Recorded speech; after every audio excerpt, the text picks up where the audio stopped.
Good morning, Mo'av Abotai. Be'ezrat Hashem, Mincha this week is going to be 6:30, which means the Slichot will be 5:50. Please be on time. We were discussing on Friday the concept of Muktze b'mechubar. Chacham Ovadia wrote that there's no concept of Muktze when something is attached to the wall. And the main case that he was describing and talking about was when you have a light switch that is attached to the wall and it has been shut off because of the timer.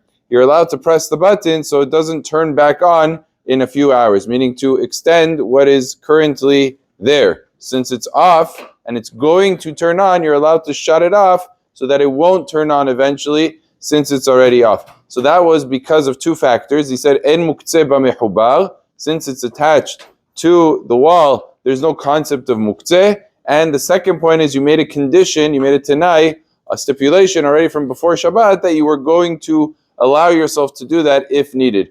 That is all true when it comes to things that are attached firmly, meaning that cannot be easily detached.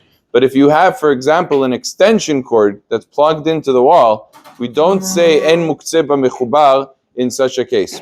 What does that mean? That means that if you were to have, for example, a charging cell phone, or you were to have a computer monitor that was plugged into the wall, and you say, I want to move it around, you don't say you could move it because it's attached to the wall, and there's a concept of en muktze b'mechubar. In that case, where it could easily just be removed from the wall, there is no concept of en muktze b'mechubar, and it definitely and certainly has the violation of muktze. What Rav Ovadia was talking about specifically is things that are permanently attached to the wall that cannot be easily removed. You need to unscrew it, you need to undo the whole wall in order to be able to remove it. That's what he meant. And the reason is because the whole idea of muktze, the main reason for the violation is that you might come to carry it outside in the public domain. Something that's firmly attached to the wall, there's no concern you're going to carry it. How are you going to get it out? How are you going to move it? But something that is just connected through a cord very easily could be taken out and could be moved around and handled.